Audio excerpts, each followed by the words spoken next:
Here we are, another Black Diamond call. Welcome, everybody. It's Monday, the 13th of November, 2017. I am John Lavinia, your host, and this is our weekly thrills and excitement call.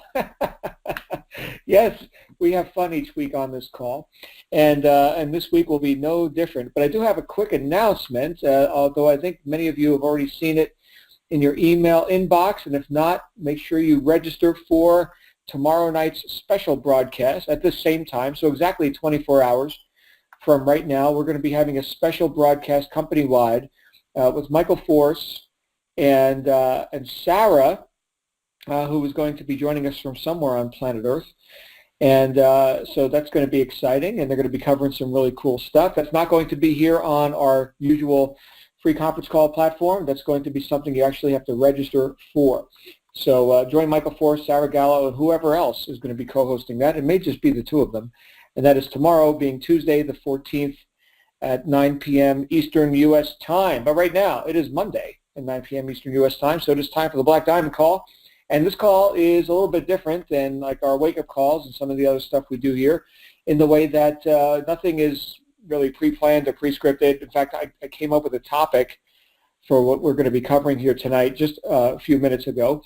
And it's always interesting to hear what happens on this call, because it's very street, sometimes in your face, in fact, especially after that ass whooping we got from Cassandra this morning on the wake-up call. That was something. And then what we do here is we share our ideas about how we've gotten to the top in our chosen profession. Sometimes I have a guest speaker with me. Tonight I'm going to be flying solo, which I know some of you are very happy about. Sometimes you just want to hear me go on a rant or something. Well, I have an idea about what's going to happen. Actually, I'm feeling kind of centered and kind of mellow, but not too mellow tonight. So the rules are, as always, take what you like and leave the rest. Please see how these ideas actually apply into your business and into your life. Don't just come here to be entertained, but do something with these ideas. And of course, if I say anything that offends you, you'll get over it. We're just going to roll. So tonight, what we're talking about. This topic actually came up twice today, so I figured it would be a good thing to cover with everyone. It's kind of auspicious and timely because it came up twice today just in conversations with a couple of students who I've had the pleasure to work with here inside the Digital Altitude community. And these are people who are embracing entrepreneurship, embracing it big time, and for the first time, as many of you are. Many of you here are, you've never had success in certainly top-tier direct sales or in business to a degree where you would not be looking for a new opportunity, right? I mean, if you were comfortable with the results you were already getting, you probably wouldn't be here looking at, the possibilities of making money online and doing business with this new thing that you've never done before, right? So that goes without saying. So there's some degree of dissatisfaction that had to be a factor for you to even show up here, okay? And I think we could all agree on that, right? I've never met anyone who came here just because they were, tired of taking money baths and, in the middle of the pile of money that they have in their living room or their kitchen or something. No. People typically come here looking for increase, and that could be because their job just sucks and they've had enough. 20 years doing the same thing over and over again, and money is inflating faster than they can get a raise, and they're just tired of answering to a boss, or they're in a deficit condition, where they've got to do something, like the methods they've been applying or not applying up to this point haven't gotten to where they want to go, so they're looking to learn something, or any combination of circumstances and conditions that could lead someone to decide that it's time to reach for something different. That my best thinking has only gotten me this far, but not further, and I am dissatisfied. Now, thank goodness for that. Thank goodness for dissatisfaction. If it wasn't for this wacky guy from New Jersey, Thomas Edison, saying, you know what, I'm tired of these oil lamps and these candles. I want a light bulb. Nobody's made one before. I'm going to go ahead and make one.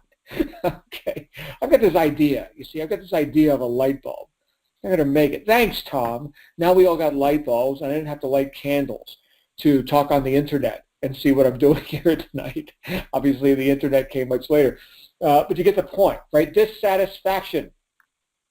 Nice thing. That's a good thing to have. Dissatisfaction. However, these conditions which we're dissatisfied with, which cause us to start seeking something more, new methods, higher levels of thinking, higher levels of performance and production, these things are obviously things that we've gotten emotionally involved with enough to the point where we are in fact dissatisfied.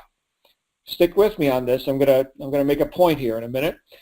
So we are dissatisfied with these circumstances, which means that we are emotionally involved in them enough to be uncomfortable and to choose to get out of whatever familiarity or so-called comfort zone that we may be in up to that point. So you follow me so far? Okay, fine. So now you're here. You found this. You attracted this into your life. And you decided that you're going to pursue this business model.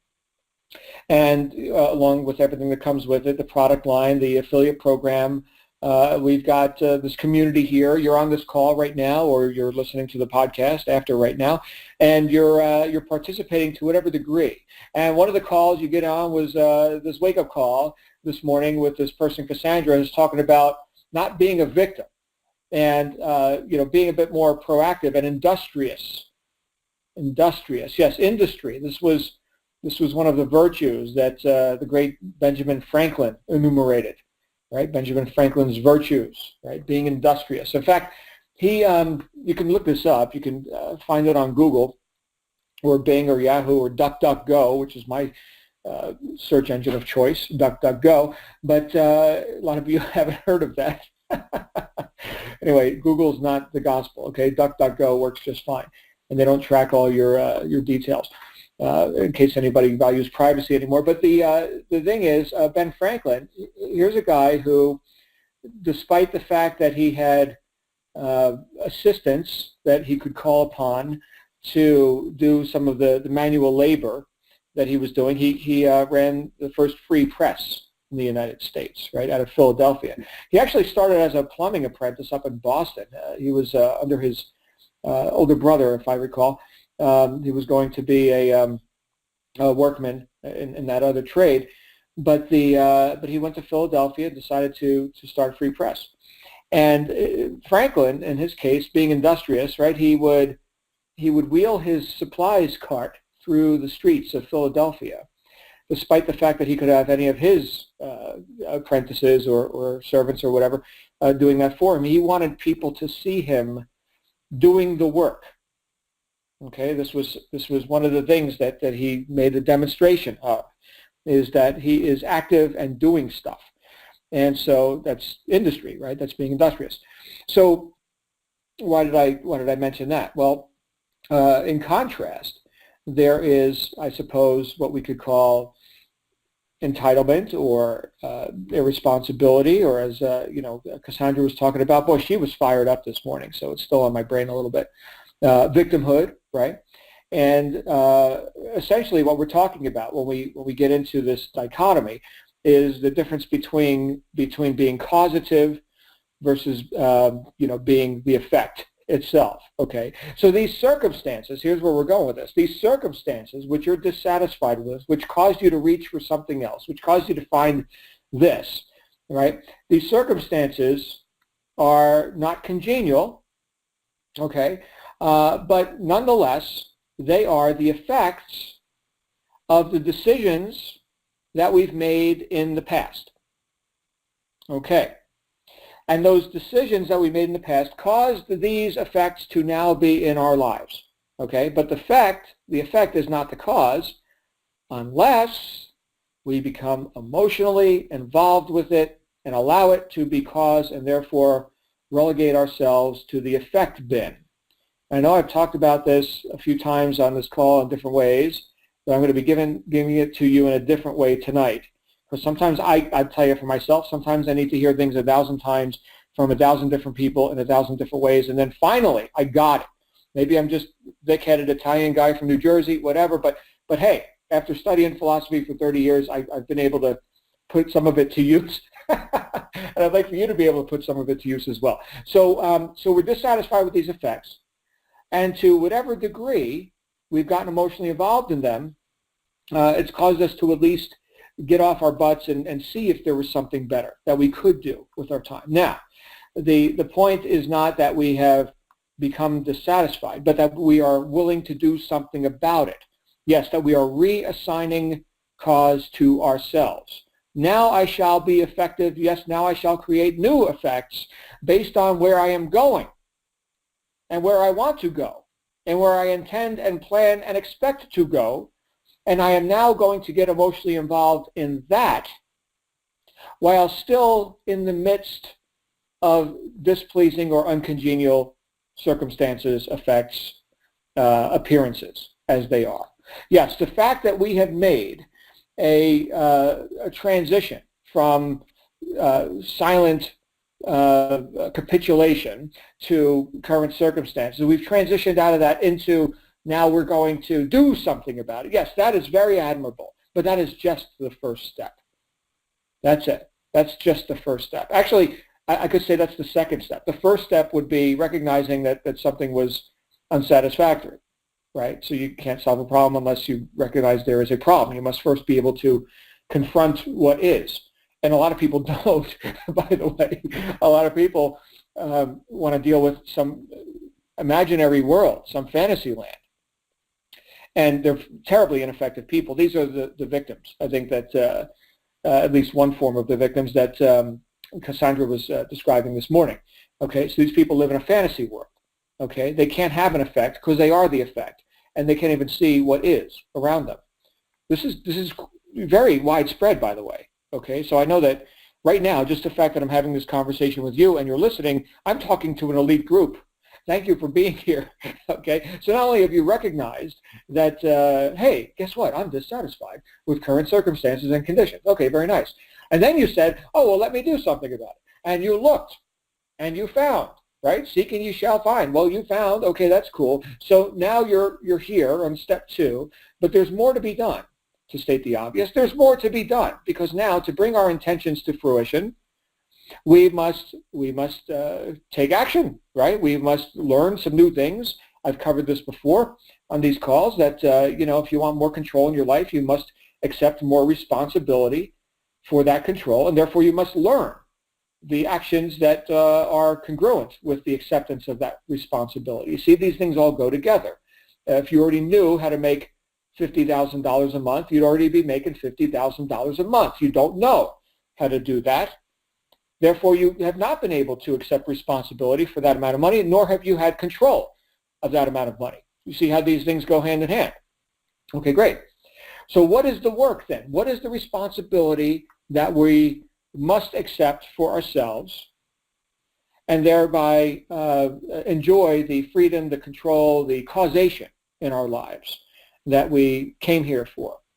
Okay, what is this? What are these things that we have to learn?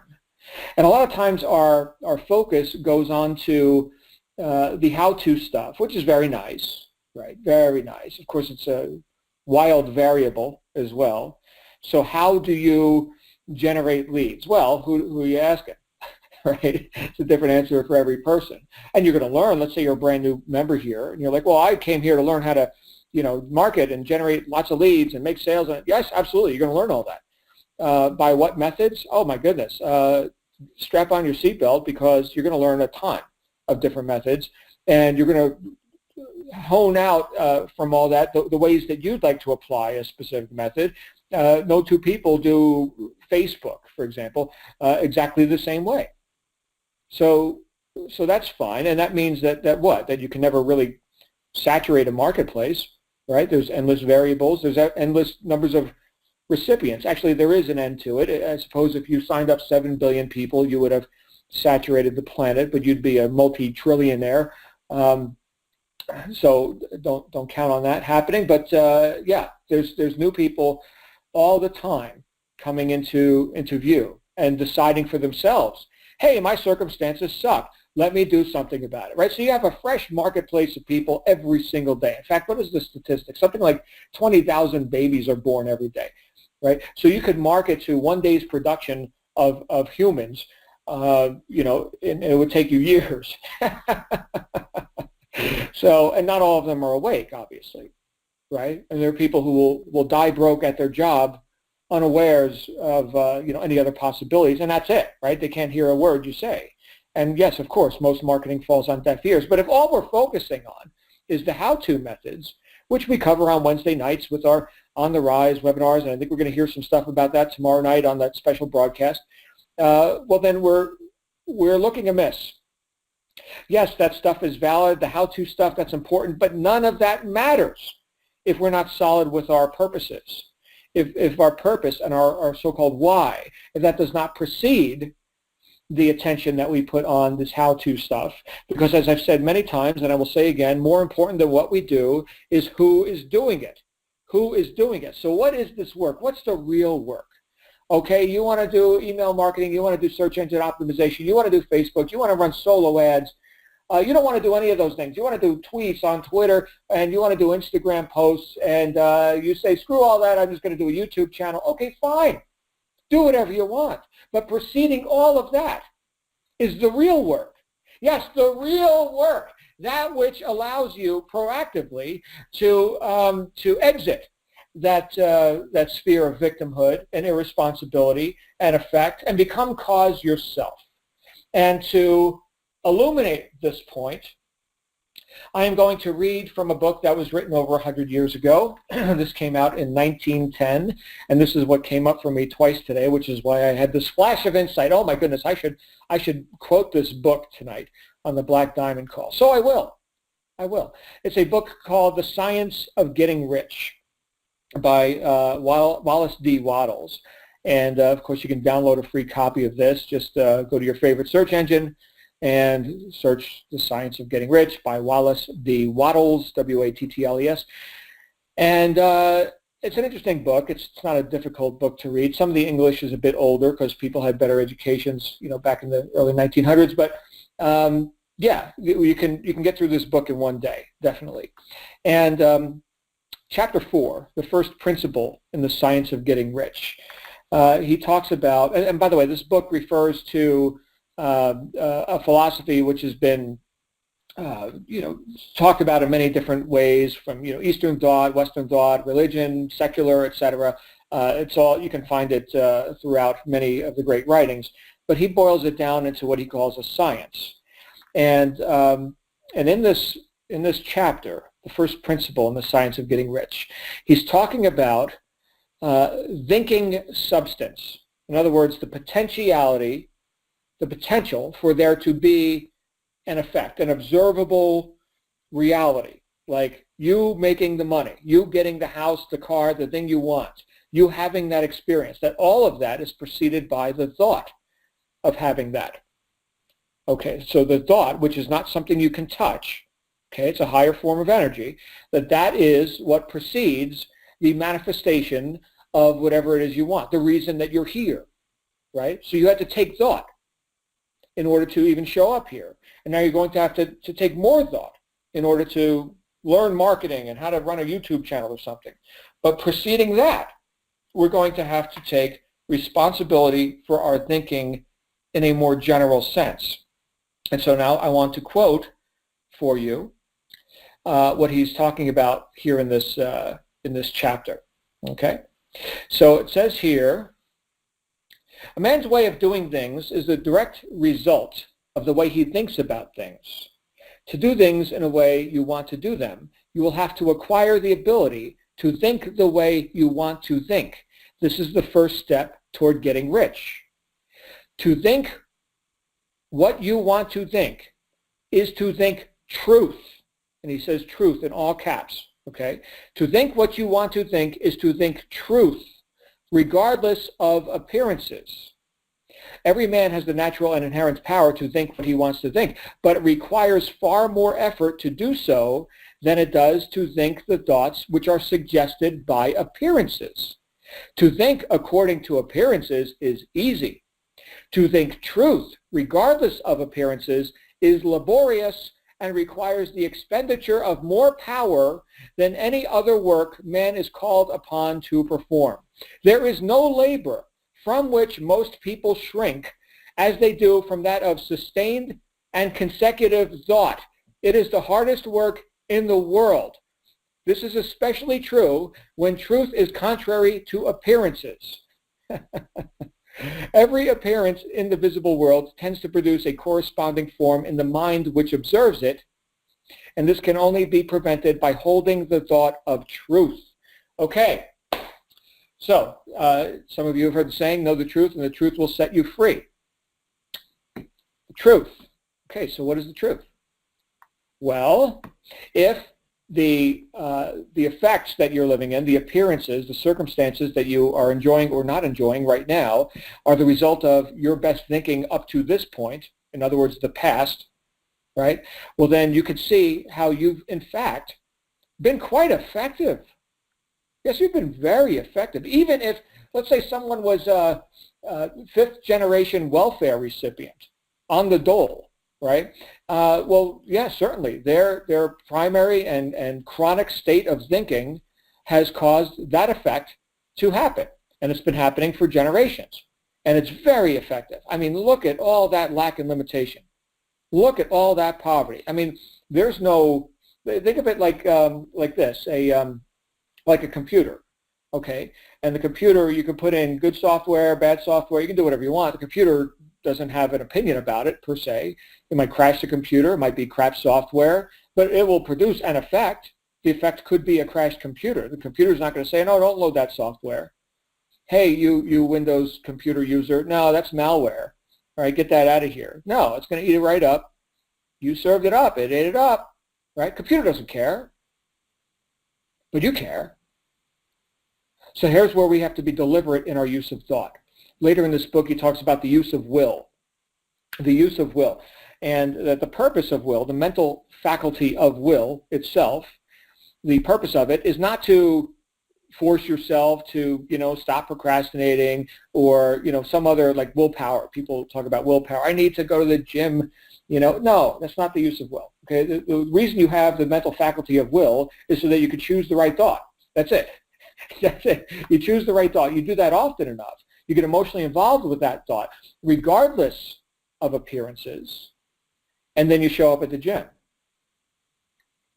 You see that? So it's not like, oh, I got to force myself to go to the gym, right? It's just I just keep thinking about, how I want my muscles to look, and then I show up at the gym. Same thing with our bank account. Okay, so we can look at the appearances as they are now, which are what? Circumstances based on decisions we made in the past. They are effects. Effects, they are not cause, unless we are weak in our use of thought, in our use of the will, and we just go into agreement emotionally, go into agreement with that which has already been done.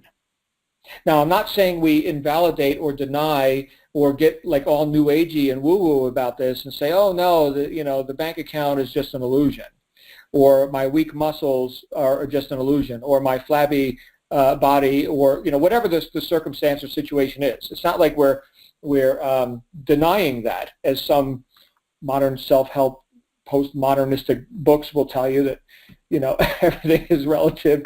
Okay, and yeah, relatively speaking, we can have pleasing or not pleasing results. However, there is such a thing as an objective reality. Okay, and we confront that reality, which is what got us here in the first place. So thank you once again for doing that. A lot of people aren't willing to do that. And then we say, okay, what can I do about it? But the first thing we have to be willing to do about it is to do the hardest thing in the world, according to Wallace D. Wattles. And that is to think truth regardless of appearances. Now this comes down to a principle, which I talked about in my first book, which is just 3 words. I know Pierre Boudon, who we'll be hearing from on Wednesday morning on the wake-up calls, he loves this principle as well, and that is the be, do, have principle. So be, do, and have. Be, do, have. Those 3 words in that order. And when we come to a business, let's say, here we are, and we want to have, right, increased financial ability, and Tom Edison wanted to have a light bulb, right? And we want to have these experiences, right? Well, obviously we have to do something to get those things, right? But before all of that, we have to be the person who would have those things. The person who's constantly dwelling on negative appearances, lack limitation, watching the news, right? CNN, was it Constant Negative News or the Communist News Network or whatever they're calling it these days. These are the merchants of despair for you in your life.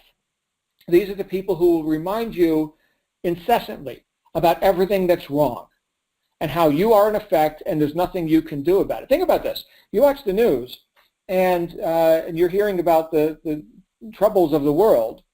Okay, is that something you can influence right now? Can you have an effect in that way with the wars going on and all this stuff? Can you have an effect on that? Or are you just getting caved in thinking, man, there's nothing I can do about it. This really sucks. Man, the world's got trouble. Okay, so I'm not saying to deny reality. What I'm saying is to work within your sphere of influence. Can you, by taking up business and by becoming successful yourself, can you add prosperity to the world? You can. You're a part of this world. You count too. Okay, just because you're not special enough to be on a news report or something because, if it bleeds, it leads, and you're not bleeding right now. Well, that doesn't mean that you're not worthy of part of this abundance that you're going to add to the world, right? Is there less suffering in the world when you get rich? Yes. Yes, and again, that's another thing that Wattles talks about in this book is how noble it is to go get rich, and he doesn't pull any punches, right? There's nothing politically correct about this. This is go get rich. You're never going to help the poor by addressing poverty. You're never going to help the poor by being one of them. Go get rich, right? You do a lot more good with money than you can without, right? So and start with you, right? No apologies about that. Right? You're going to reach higher than the average person. You're going to have better results than the average person. Average by definition is unremarkable. We're not writing books about that. We're not interested in the causes of poverty here. We're interested in the solution. That's what we're studying. That's what this science is about. Okay? And again, I'm paraphrasing Wattles.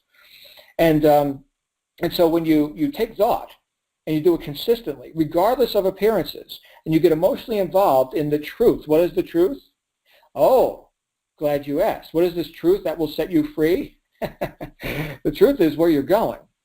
You see, the most sane people in the world and the most productive people in the world spend most of their time contemplating the future within their circle of influence, which certainly includes yourself. And for some people, that's where you have to start, right? I mean, because we're all included in that. Each one of us as individuals, our own bodily self, right? That's within our circle of influence, right? And then from there, we branch out. Let's see, we've got our family, right? Spouse, children, what have you, right? From there, we've got our groups of people that we work with, our companies, our organizations, churches, etc. That's part of my circle of influence, right? It has expanded beyond just John. Can John make some money or something? Or can John support his family? But now can John assist other people in a group environment? I'm doing that right now. I mean, that's it, right? This is one of my groups that I choose to serve. Okay, so that circle of influence will expand the more able you become with things that are within your circle of influence. That circle will expand out into greater areas of concern. And yes, ultimately you can, sure, you can have an effect in, world matters.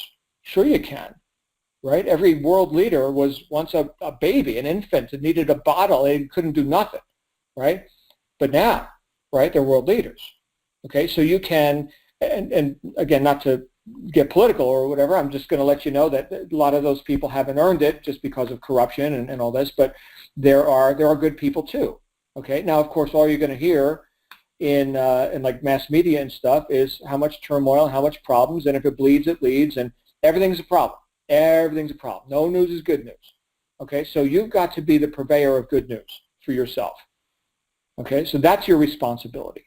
That's the primary responsibility of the entrepreneur, is to be the purveyor of good news for yourself, regardless of appearances. And then every step you take toward your goals brings you a greater realization of your intention. I will refer to Earl Nightingale from his classic recording, The Strangest Secret, which you can all listen to, and I suggest you do. In fact, you can just go on YouTube and type The Strangest Secret by Earl Nightingale, and you will find a video there. The video will just be a still shot of, a picture of Earl Nightingale and then, the recording. But he talked about success. He said, well, if we want to have success, we have to first define success. And here's the best definition I've ever been able to find. He said, success is the progressive realization of a worthy ideal. The progressive realization of a worthy ideal. He says, therefore, anyone who takes the thought of a worthy ideal and takes deliberate action towards its achievement is a success. Whether or not they've earned the $1 million yet or whatever, no, those are effects. Those are effects, and those are coming. Consider that a guaranteed future outcome. But it's the progressive realization. So it's not like an event that happens because you snapped your fingers and fish and loaves and all, that kind of stuff. No, okay, I'm not there yet. Neither are you, I would venture. So no, it's progressive, like we're making progress. But the thing that decides that is whether or not you are deliberately taking thought and taking action toward a worthy ideal. Whose ideal? Your worthy ideal. Your worthy ideal. So the progressive realization, making real, okay, the progressively making real of a worthy ideal. Real meaning that which we can touch, that which we can experience. But it starts in the mind. That's it. So when you think about yourself, when you think about who are you in relation to this business, who are you in relation to the marketplace, are you worthy? Are you worthy to lead others into, well, in our case, we have what? We have an income opportunity. We have an educational curriculum. We've got a community of people here where we're making progressive progress towards a worthy ideal. Of course we're doing that. Are you worthy of leading others into this beautiful offer? You damn well better be. You can't fake this, okay? People will see right through that, right? You get some conviction in your mind, like when you hear top earners and people who come out on these calls, you attend the events, you hear the people on stage and all this kind of stuff. These are people with some knowingness about them and some worthiness about them. They deserve these fruits. They deserve to be rich. Now, they had to deserve that before they got rich. So don't look at the bank account. Don't watch the news.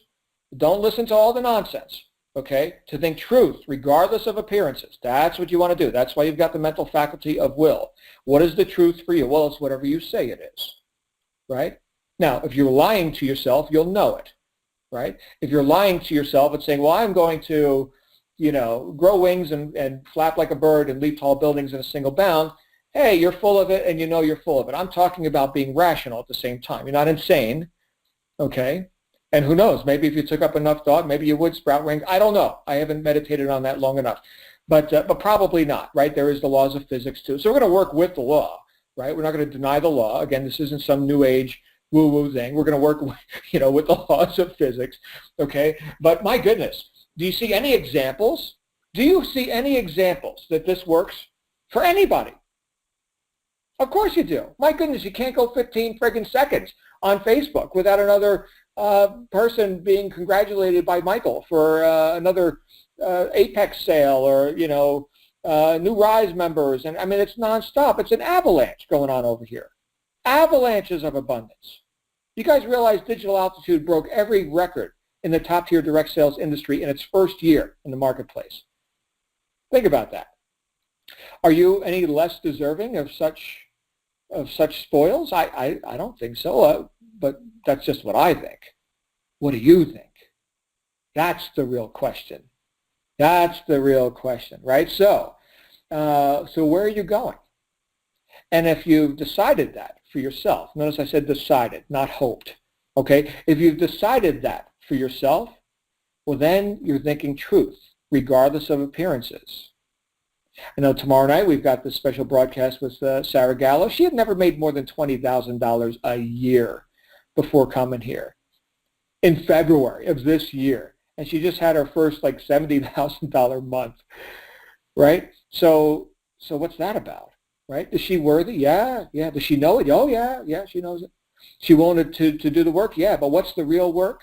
The real work, my friends, is what preceded the recipient of the money actually receiving the money. The real work was in the mind of that person and who they had to become prior to taking the actions that would bear that degree of fruit. Okay? You don't do this by chance or luck. You decide what you want, and most importantly, you decide who you are, and then you be that.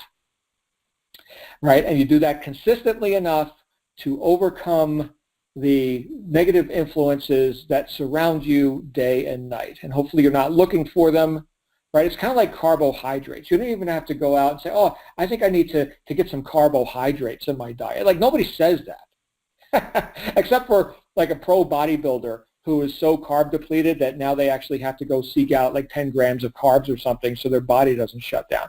Okay, but for people living, a normal life of, even eating right, yeah, so you're eating right, but carbohydrates just kind of happen. Like, they're everywhere. Same with negative influences. They just kind of happen. You don't have to seek them out. They're like in everything, okay, or almost everything. So now, getting the lean proteins and the quality, vegetables and nutrients, now that's effort, right? So then we're going to make deliberate choices about that. Okay, so I'm using a fitness example, but it's a great example, right? People who don't choose the right thought, right? Like, oh yeah, I'm gonna look muscular. I'm gonna look good in that bikini. By the way, no matter how much I work out, I still don't look good in a bikini. So sorry about that, but other people do, right? And so if that's your intention, well, see the image, see the truth of that guaranteed future outcome, and then you don't have to force yourself. You actually lose a taste for carbohydrates. You'll lose the taste for sugar. I'm sure many of you can relate to this. Okay, again, I'm using a more objective example, but let's say that you used to be, carbohydrate addict and, candida yeast, and you got to have more and more sugar, and I got to put sugar on my coffee, and I put sugar on my cereal, and I put sugar, and then one day, you realize how sickly you're feeling with all this, and so you do something wild, right? What if I just held off on sugar a little bit, and then you had less sugar, and the next thing you know, like in fact, I've had this experience where I grabbed the wrong coffee cup, right? Where I had my Americano or whatever, and somebody else had what looked like the same thing, and they had a bunch of sugar in there. It's like, oh my goodness, that's disgusting, right? How could you destroy the essence of the coffee with sugar? But other people, they like it. I used to have sugar in my coffee. Not anymore. I don't want a speck of it. Okay, so I lost my taste for it. Eating celery, right? My goodness, I'm on a total tangent right now. But eat celery, and you'll lose your taste for sugar, right? It's very interesting. This is something that you can train yourself. Well, the same thing with things that we're doing here in the more subjective world, and when we're talking about our own thinkingness, right? So we can wean ourselves off of negativity and augment the amount of time that and amount of attention we put on things that are pleasing to us, right? And we can even go back like to the Bible, right, where it's talking about whatever things are of good report, right? Think of these things of good report. Okay, this is called choosing the right thoughts. It's why we have the mental faculty of will. Now, you may be saying, well, you know what? I've decided to do this, and I'm going to take up thought and fix it on my purposes and why I'm here and my guaranteed future outcome, the progressive realization of my worthy ideal. And yet, I do not see any fruit on the tree here. And I've been doing this a week. Where's the fruit? Well, I want you to picture a balancing scale, like a pair of apothecary scales, like in the old open air bazaar, where you're going to put the coins on one side and the grain on the other, and you weigh how much you're actually buying at the marketplace, right? So the scales there, right?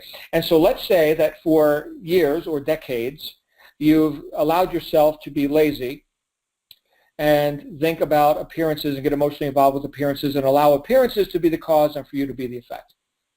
And now, because you've had a flash of insight, and you met some guy, John Lavinia, who's preaching to you about taking up thought for your own circumstances and being the cause and not being effect in your life.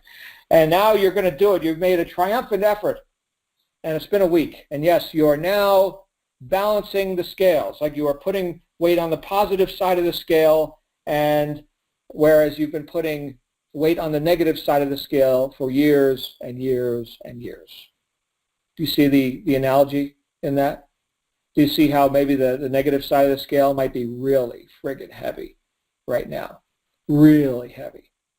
Habitually, we've been loading onto that negative side of the scale. And because you just decided to do something about it, doesn't mean that you backed up a bulldozer or a dump truck and you dumped boulders on the other side of the scale, on the positive side. No, there's such a thing as a gestation period or a gradient, right? Like where you've got to develop new habits of effectiveness.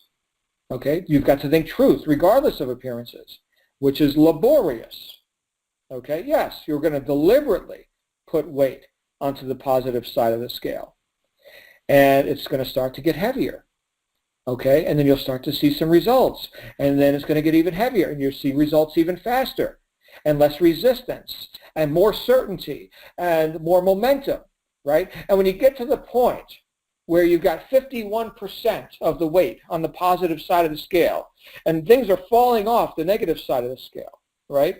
So it's not like you have to go for decades because you've been, perhaps wallowing in victimhood for years. It doesn't mean you'd have to wallow in positivity and causation for years, right? Decisions can happen fast, okay? And we can knock weight off of the negative side of the scale, okay, metaphorically speaking. Okay, so it's not like equal time is needed on each one. Taking up deliberate thought is definitely an accelerant, okay? So don't weigh it just in terms of time, but do weigh it in terms of attention, as if you have a certain quantity of attention, and now you are deliberately forming a new habit to, once again, deliberately put attention on the positive side of the scale. And negative stuff starts to fall off. And when you get to 51% positive, now you're seeing the fruits. Okay? Yeah, you still got plenty of negative over there. Okay, but 51%, you are now more positive than negative. You are no longer an average person. Okay? An average person, by modern definitions, is pretty damn negative, in terms of their ability and belief in their own ability to cause what they want to happen in their own lives. Okay, so we're going to weigh down that positive side of the scale. Now we're at 60%. We're at 70%. My goodness, it's faster. If you ever could get to 100% on the positive side, then I suppose, yeah, I guess it would be, fish and loaves, and, you're levitating, and people are writing tomes about you. But I'm not there. and again, I don't know that anybody on this line is there. But hey, right? The progressive realization of a worthy ideal. That does not mean that you've accomplished all your purposes. Okay. In fact, if you had, you'd be out of the body, and you would not be here. So yes, you still have a purpose, and you're progressively realizing that. Okay. So what we've got to do is the work. Okay. The real work. The doing stuff, the actual activities, the moving of the body, the moving of your mouth, having a conversation, the writing of the email, all that stuff, that's the doingness, but that all comes after the beingness. Be first, then do, then you'll have. Be, do, have, in that order. And this is how we start to take responsibility and accept responsibility, because it was always ours. It's not like we're taking it. Okay, we're just accepting it now, finally. So we're going to accept responsibility for who we're being, to ourselves, to our families, to our groups, to the marketplace, to society. And believe me, my friends, there is nothing pious or noble about you living in lack. And I know this is something that comes up for people all the time, because, they start making more money than their parents ever did. Oh, I don't know. Who am I to do that? Again, here's this worthiness issue. Again, I will say, you will never help the poor by being one of them. Okay? Choose to be worthy. Choose to reach high above mediocrity.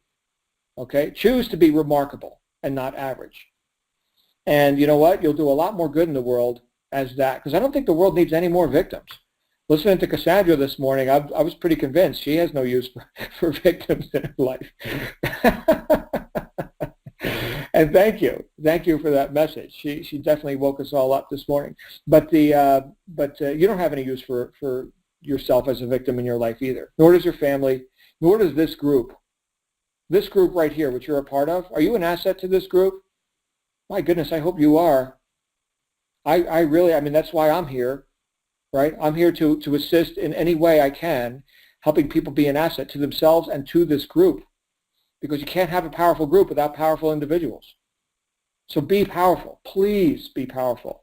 Please be the cause of your own success and that of others. Please lead other people to get out of their own way and to realize, oh my goodness, I've been causing such atrocious effects in my life for years. Look at how powerful I am. I guess I'll be more deliberate about that now, right? Because we're going to have an effect one way or another, whether you like it or not, you're going to have an effect. Just don't let it be the same damn effect that your circumstances told you had to have, because that's what you had yesterday. Yesterday sets no precedent. You have a blank piece of paper, write whatever you want on it. And when you do that often enough and with enough emotion and with enough conviction, then you know what? You start to wonder, how did I ever behave that other way? How did I ever live on only $100,000 a year or 40 grand a year or I don't know, whatever you're making at a job or whatever?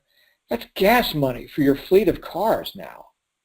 Like whatever, right? You remember looking at the prices on the menu? Oh man. Remember driving around to see which gas station had the best price on their sign? Wow, I used to do that? Yeah. The transformation is real, okay? But it's not without expending more power. What did he say here? Let me go back to the, here it is. To think according to appearance is easy. To think truth, regardless of appearances, is laborious and requires the expenditure of more power than any other work man is called upon to perform. So it's not email mastery, is it? Or Facebook strategies of the rich and famous, or what? That's not it. That's not it. That's all valid. We'll learn that. That's good. And it'll change again next week, and there'll be new secrets, new strategies, and whatever. You're in the game, and you'll get it. It's all fine. But the real work is you becoming powerful. And with that, I am going to stop running my mouth, which runneth over. and I'm seeing a bunch of stuff here in the chat roll. Thank you guys for your feedback. Thank you. I wasn't able to read the chat roll while talking because I can't read and talk at the same time. I'm not a multitasker, but hey guys, I'm seeing your feedback. Let's go ahead and open this up for any questions and comments. Stand by. Here we go. So the lines are open. If you would like to jump out here and chime in on this topic or ask any questions you might like, you feel free to do so. You can raise your hand now. If you are on a phone or on a calling in with Skype or whatever, you can click *6. That will be the command to raise your hand. And we're going to go to our first caller, which is Fred. Hey, Fred, you're live on the air. How are you? Blessed, especially after listening to you. Oh, well, thank you, sir. I do enjoy listening to you. I just wish I could write as fast and be a wordsmith so I could figure out how to spell without having a dictionary beside me. Oh, no, dictionaries are good. That's like the best self-help book ever written, man. I get help. I get enlightenment every time I open one of those. Those are great. That was one of the first books my mother gave me. Oh, good mom. She was a secretary, a legal secretary, as well as a medical, and she could spell anything that you could think of. My question is, you said something about yesterday is not something for today. Could you repeat that? I was saying yesterday, and I don't pre-plan any of this, Fred, so I was talking about yesterday not setting a precedent for today. Is that what you're referring to? Yes, sir. Okay, there you go. So the precedent like a legal precedent. Well, because the court ruled this way in that case, then we should rule this way in this case. No. Yesterday said whatever it said, and I don't care because it's not yesterday. We're dealing with now. We're dealing with what is. It's hard to come out of that old mindset. Oh, it's laborious and requires the expenditure of more power. Yeah. If success was easy, it would be mediocrity, man. Yeah. So this isn't for people who need it. This is for people who want it. Too bad it took me 74 years to figure this out. Well, hey, you got it in this lifetime, so that's good. You're still sucking air, right? You got time. You're good. You sound rather youthful to me. You got lots more game, Fred. Lots more. Oh, amen. I still got 30 years to go on the mortgage, so I got a lot more time to go. Oh, yeah. You got lots more. Remember, was it Rocky 3 or Rocky 15 or something, where Sylvester Stallone is fighting Mr. T, who's playing Clubber Lang, right? And Rocky had gotten soft. He had become civilized, right? In fact, I remember his manager, old Mickey, saying, you got civilized, Rock. It's the worst thing that could ever happen to a fighter. And so he fought the Mr. T character, and he was getting beat up, and Mr. T was like, I got lots more. Come on, I got lots more. And he was kicking his ass all over the ring. So so be the Mr. T in that scenario. All right. Thanks, Fred. We're going to go to our next caller, which is Robert. Hey, Robert, you're live on the air. Oh, thank you very much. I unfortunately have not gotten to listen to as many Black Diamond calls. I'm so glad I got to tonight.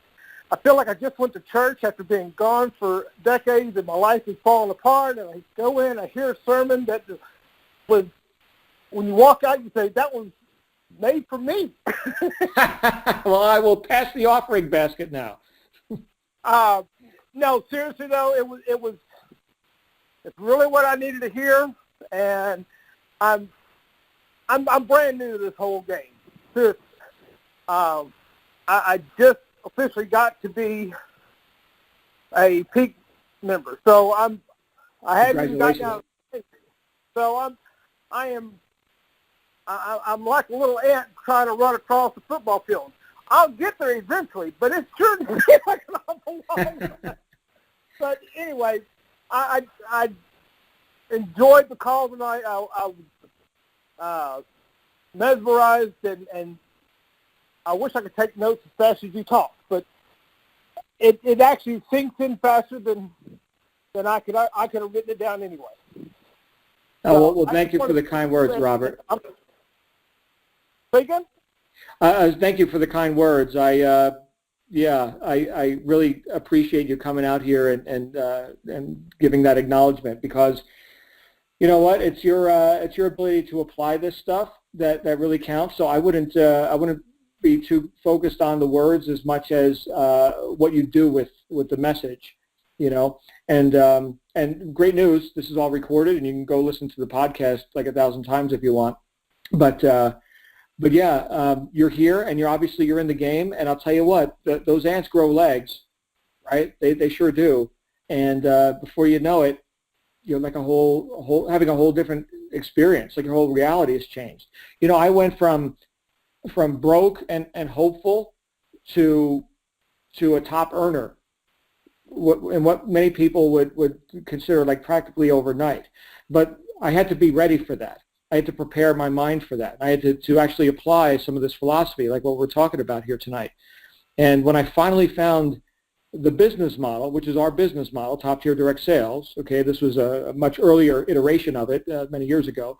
But when I finally found the business model that would actually pay me what I'm worth, I just exploded. And within 3 months, I was out of my job. I doubled my income. I bought a new Lexus and, you know, became a leader, you know. So it does not have to take a long time, my friend. Awesome. That's, like I said, I love what the message had to be said tonight, and it went straight to heart, and I appreciate you, and I thank you. Well, thank you again, sir. Thanks for being here, and I'm looking forward to hearing a lot more from you, Robert. And we're going to go on to our next caller. Very good. You have a great night, sir. And we're going to go on to our next caller, which is Trudy. Hey, Trudy, you're live on the air. Hi, John. Hey. I just, I'm going to ask you to be repetitive on one thing. Where you said the progressive realization of a worthy ideal. Yes. I'm trying to grasp the key word before that with this phrase. That was the definition of success. Okay, that's what I thought, but I wanted to double check. Yes, Earl Nightingale promulgated that definition on his classic recording, "The Strangest Secret," which was 1960, I believe. Anyway, Earl Nightingale and his partner Lloyd Conant, they started a company called Nightingale Conant way back, and they are the ones that popularized the self-help audio tapes and records and audiobook kind of format. And he was a student of Napoleon Hill, who wrote the legendary book, the Think and Grow Rich. Right. But if you go onto YouTube and type Earl Nightingale, The Strangest Secret, you will find probably 100, recordings of it right there. Okay. Yeah, it's 32 minutes long, and I've listened to it hundreds of times.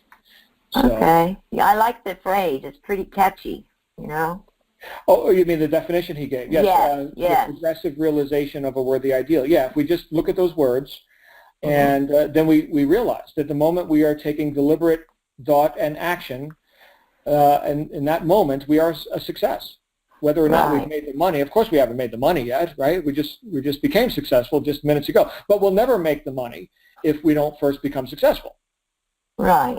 Right? So it's be, do, and have in that order. It's not like, oh, now I have money, now I'm successful. No. Now I'll get my thinking straight now that I've got all this money. No, you won't. Right. Thank you for that. My pleasure, Trudy. Glad you're here. And thanks for jumping out. And with that, we're going to go ahead and wrap up. Q&A. Okay, so we are done. Look at that, less than 1 hour tonight. So guys and gals, it's been a pleasure being here with you. I see all of your comments in the chat roll. Thank you all for participating. And you know what, I never asked you guys to do this, but I'm going to ask right now. If you enjoyed this episode, go let the people in the Facebook group know about it, because I really enjoy when you guys join me live. Of course, I know a lot of people can't because they're working their jobs or on the other side of the planet. They're asleep right now in their time zone or whatever. But it's always a pleasure to have you guys here participating live. So maybe entice some other people to do so. Anyway, that's all. We'll wrap up with that. You guys have a great night. You absolutely deserve it. And I will see you in just a few hours on our wake-up call with Joel Straight on Tuesday morning. Bye for now.